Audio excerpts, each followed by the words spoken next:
Hi guys, it's the Page Turners with Noreen here, and I'm here to do a book review on Cassandra Clare's Clockwork Princess, the Infernal Devices Book 3.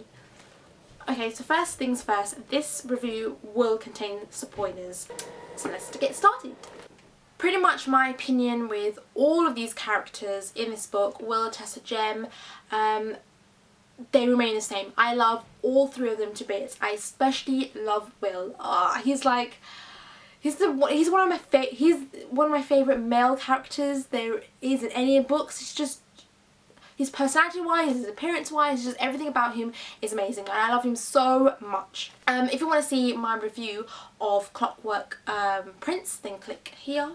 However, I do like the introduction of Cicely, which is Will Herondale's younger sister. I think she's about 15 years old, and I really like her attitude. She's quite this kind of bravado attitude. She's got a strong personality, and she tends to ruffle Will's feathers just like a normal baby sister would amongst their older brother. I like her character, and I think she brought a different aspect to Will's personality in this book. We also get to see a bit more of Gabriel's personality. In the first two books he was a bit of a worm. He thought very highly of himself and his family in particular. And in this book, once he knows the wrong that his father's done and the help that he needs from the London Institute, and basically just seeing Will, Jem, Charlotte and Henry all in a different light, in a more positive light, his personality changes, and I really like that side of him. Like, we've seen that kind of like the unkind side of him, the negative aspects of his personality, but this one, in the third one, he has a different approach to everything, and I think whilst his father kind of changed him in that aspect as well, Cicely changed him in that aspect too. There is a love relationship between them two, as anyone can see, as anyone can be predicted from the first couple of chapters in this book.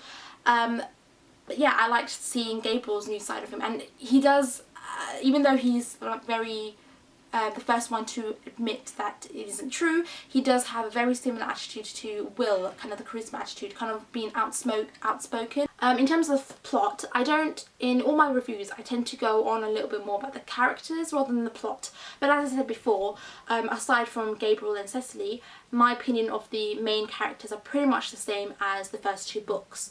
So that leaves me more room to talk about the plot. But in the beginning bit, the pace did kind of drag on a bit.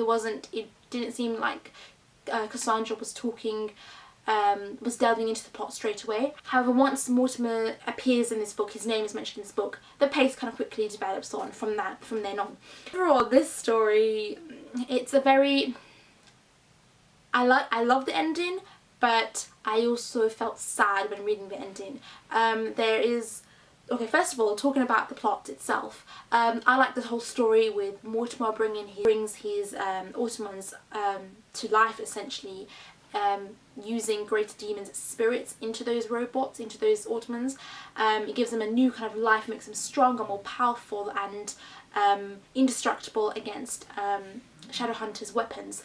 And when I read about that, I was like, oh dear, how are these Shadowhunters going to defeat these automatons? Aside from that kind of the whole main story of like Mortimer's obsession with Tessa and bringing destruction and doom amongst the Shadowhunters' world, I really want to talk about the relationships in these books and the themes. First of all, the relationships. There's so many relationships in this book, aside from, you know, the usual love interest between Tessa, Jem and Will, Cicely and Gabriel, Sophie and Gideon. The main relationship, Will, Tessa and Jem. Tessa and Will obviously is more of like a passionate, strong, fiery, burning love that they have for each other. Jem and Tessa's relationship is more of a gentle, soft one. Different types of love that Cassandra portrayed in this book amongst these characters, which is brilliantly written, brilliantly portrayed. In terms of the themes of this book, one of them is definitely obviously love, as I've mentioned it. The other one is friendship. But this book, as I said before, there are such sad moments in this book, especially when Jem is approaching his death.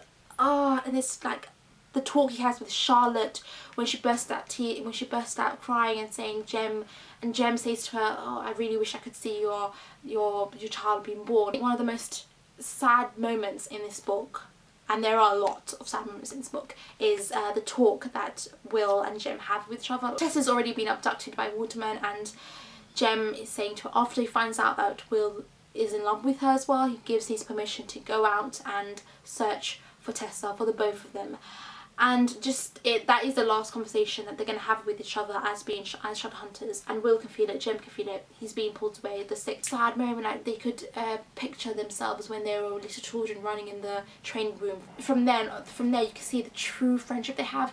They might not be blood brothers, but they were actually brothers essentially anyway. Another big theme is loss, and obviously with the loss of Jem, find out that Jem obviously turns into a silent brother, which I basically knew from the 5th book of the Mortal Instruments series, when Brother Zachariah was treating Chase Herondale in the New York Institute, and Clary was saying, oh, Clary was asking something about him, and Brother Zachariah was saying, oh, I have a special interest for Herondales. From then on I knew, yep, Jem turned into a silent brother, and my suspicions and my prediction was proven correct in this book. When Jem turns into a silent brother, Brother Zachariah, he is mentioned, he appears amongst the battle, and I felt so happy when he was, even though he was a silent brother, and he had a kind of different persona, different attitude, he was fighting side by side with Will, and just like olden times. And just the other sense of loss is towards the ending of the epilogue, where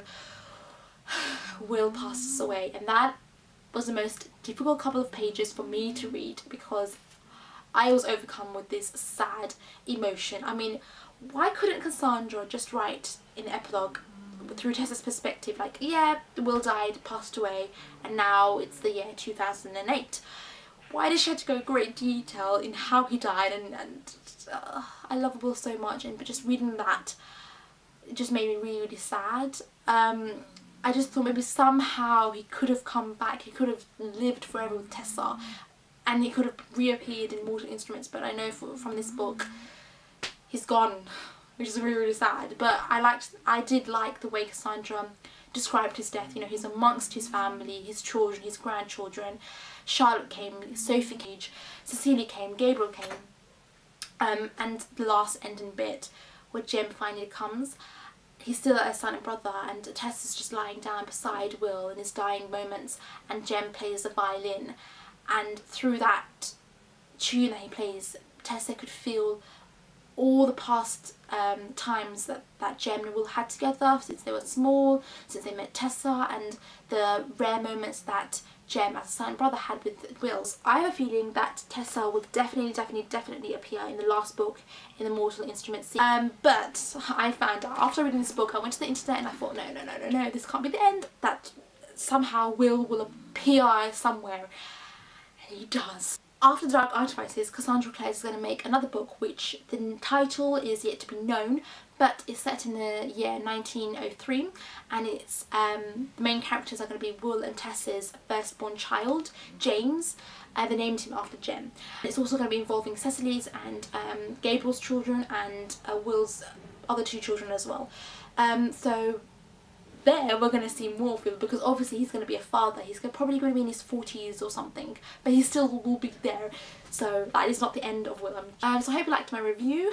Check out all the links down below, our Twitter, our Goodreads, and our blog where we do written reviews. Make sure to give us a thumbs up. Keep reading, stay awesome, and I'll see you soon. Bye!